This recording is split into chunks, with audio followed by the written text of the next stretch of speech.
There's a really nice book by Richard Feynman called The Pleasures of Finding Things Out. And I think there's a video on YouTube actually which covers a lot of the same material.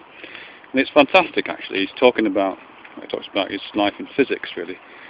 But he has this really warm way of writing about discovery and experimentation and science generally, which is, well, it just stresses the positive associations of that, the positive feelings one can get from that. As he says, the pleasure of finding things out. And I'm kind of led to thinking about that actually by watching my dogs this morning. I'm taking my dogs Guy and Phoebe along the salt line again, but back there along where we're walking through a field. And it's fascinating watching these dogs sometimes, because obviously they're really, their primary sense probably isn't visual, it's probably olfactory. They spend most of the time in a world of odours. I think I read somewhere that dogs' sense of smell is something like 20,000 times as rich as humans, which means it's, it's kind of up there with, in terms of density and complexity, with our sense of sight. So they live in a very, very rich, complex world, but it's not so kind of organised in the way that the visual world is for us in this kind of spatial, three-dimensional way, I guess. If it is put together into an organised kind of shape, the way that the world is for us, it would be a shape that extends in time, because odour, smells kind of linger and meld and do things that visualised objects don't. But in a sense, that's beside the point. The world that these dogs live in, which is an olfactory world, is one that they're constantly exploring. It seems to be, at first when I was watching, I was thinking about it in terms of restlessness. These dogs are kind of restless, and they're constantly moving from one side of the path to the other, or from one object that they might want to sniff at to another object they might want to sniff at. Or they might just put their heads in the air and kind of trace the flows of I guess the flows of chemicals in the air. But I don't think it is restless actually, I've been thinking about it. I think it's a kind of default setting.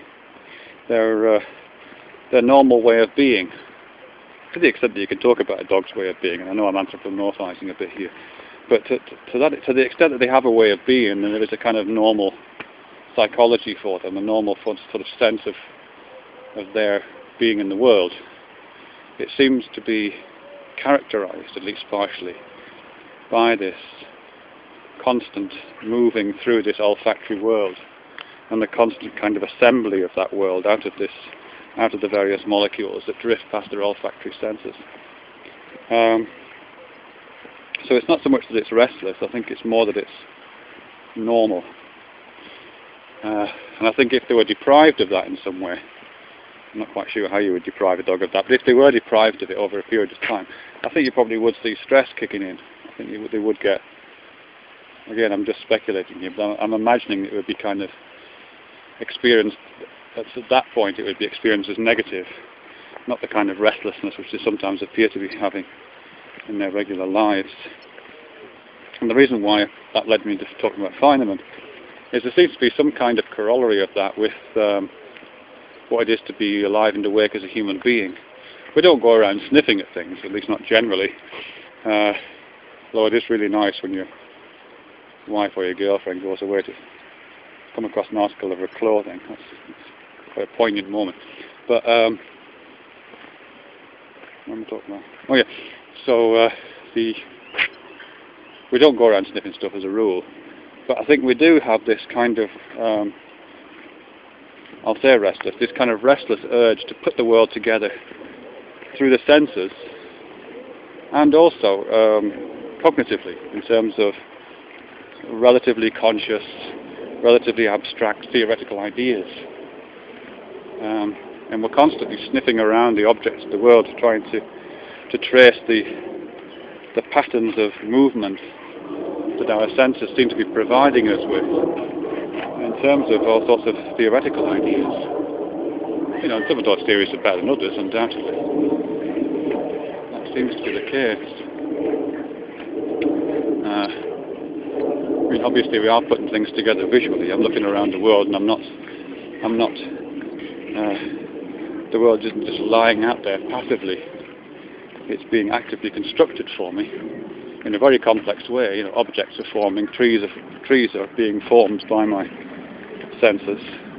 This path that I'm walking on is being constructed, and its perspective is being constructed dynamically and constantly updated as I move my head around. There's a rabbit up there which my attention is now being drawn to, which again is being constructed out of very complex data involving, you know, photons hitting the, whatever it's called, the rhodopsin or something I think it's called, in the retina of my eye. So all these things are happening, and also there's all sorts of theorizations going on about the nature of rabbits, and about the relationship between dogs and rabbits, and about the relationships between the sounds I'm hearing and the sights I'm seeing, and predictions about where this road ends, and predictions about where it began. So I think this pleasure of finding things out, although it is undoubtedly a pleasure, I think there's also a sense in which it's completely normal. It's a completely innocuous, unrecognized, if you like, pretty much invisible sense, an invisible sense-making process, which is completely characteristic of human living consciousness.